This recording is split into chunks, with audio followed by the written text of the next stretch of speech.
Comment utiliser Lattice Pro comme tableur? Pour cela, résolvons cet exercice. Alors, le but de l'exercice est de vérifier la loi d'Arrhenius, qui nous dit K égale A exponentielle de moins EA sur RT. Nous avons la température en degrés C qu'il faudra convertir en Kelvin. Nous avons la constante de vitesse en seconde moins 1.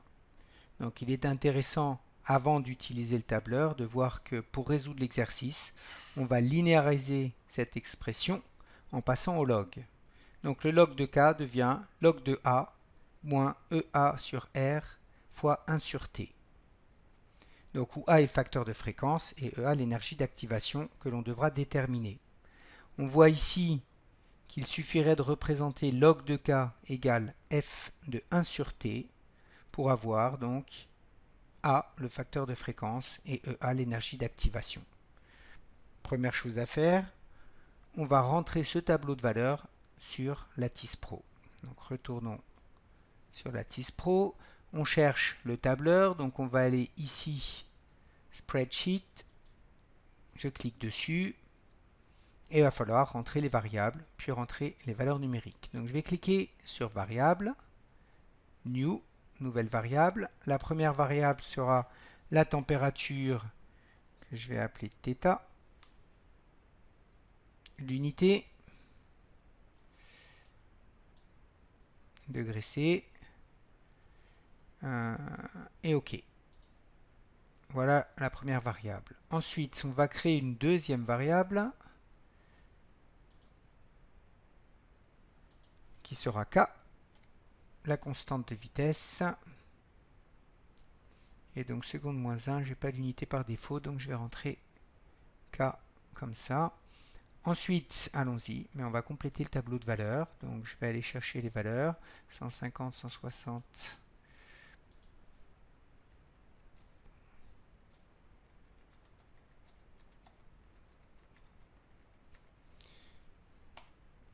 Voilà pour la température. Et ensuite, on va compléter les autres valeurs. 0,18, 0,37.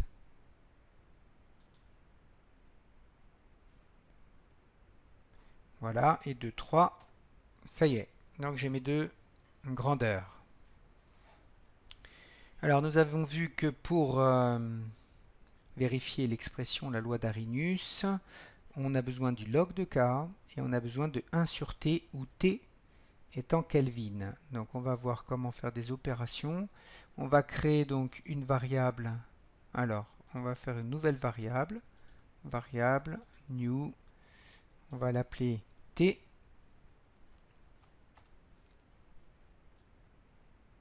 Ce sera en Kelvin, donc K.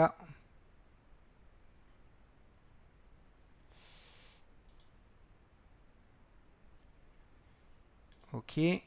La colonne température vient d'être créée. On va faire un calcul automatique. Donc, voilà. Vérifie bien que c'est cette colonne qui est sélectionnée. T est égal à θ. Donc, on reprend bien la même notation. Plus 273,15. Et je fais Entrée. Voilà. J'ai mon résultat en Kelvin. Ensuite, on va encore créer une nouvelle variable qui sera, alors je vais l'appeler l'inverse de t par exemple. Je me mets bien sur cette colonne et ensuite égal 1 divisé par t et entrée. Voilà. Donc il me reste une variable à créer, c'est log de k, donc variable new, on va l'appeler ln de k, on va garder k en minuscule, ok, je me mets bien sur la colonne, et ça c'est égal à ln, il faut mettre des parenthèses de k, et je fais enregistrer. Voilà, mon tableau de valeurs est fait, je vais pouvoir faire apparaître les courbes maintenant. Alors pour ça, je peux fermer le tableau de valeurs, je vais cliquer sur List of Curves, et là vous voyez que j'ai toutes les variables que j'ai créées. J'ai θ, j'ai k, t, l'inverse de t et le log de k.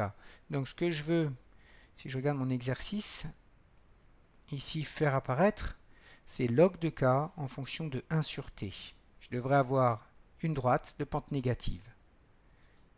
Allons-y. Donc log de k, je l'attrape avec la souris, je clique dessus et je vais glisser sur l'axe des ordonnées. Voilà log de k.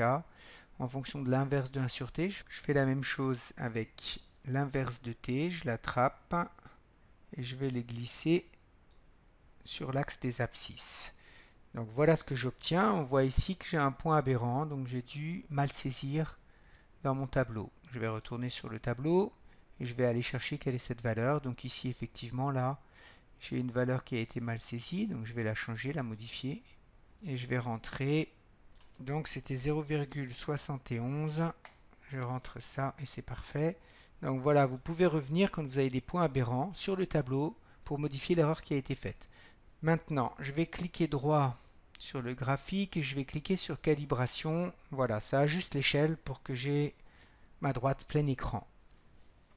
Alors, c'est une droite, c'est bien ce que j'attendais. Maintenant, il faut déterminer, on a une droite du type y égale à x plus b, il nous faut les coefficients a et b. Alors, pour ça, on va modéliser. Je vais aller cliquer ici sur Modeling. Alors, je veux modéliser, quelle courbe je veux modéliser? Ben, c'est la courbe log de k égale f de 1 sur t. Je clique dessus et je vais la glisser ici. Ensuite, on va cliquer sur Choose a Model et on va prendre Affine et on va faire tourner le modèle. Alors ça, je vais le garder pour l'instant. Je le déplace. Donc vous voyez ici, j'ai mon modèle. Alors il serait intéressant de cliquer 2 fois sur modèle. La couleur, on va la changer. On va mettre en rouge. Voilà, ok. Qu'on voit bien apparaître la courbe et le modèle. Voilà ce qu'on a. Bon, ça me semble très bien. On peut ici vérifier le coefficient de corrélation en cliquant sur le curseur là. Et vous voyez, donc on voit apparaître B égale 27,752 et A moins 12,459 10 puissance 3. Donc ces deux valeurs seront à prendre et permettront de calculer log de A d'une part, qui correspond au coefficient B, et moins EA sur RT, qui correspond au coefficient A. Si je regarde maintenant le coefficient de corrélation, il est de 1. Alors très souvent dans les exercices, on vous demandera le coefficient de détermination qui est le R carré. Le coefficient de corrélation c'est R, donc il suffira de porter ce coefficient de corrélation au carré pour avoir le R carré. Là, je peux fermer cette fenêtre. Voilà, nous venons de voir comment utiliser Lattice Pro comme tableur. Il nous permet donc de rentrer des valeurs, de construire un graphique, de modéliser le graphique et d'en récupérer les constantes. Voilà, merci.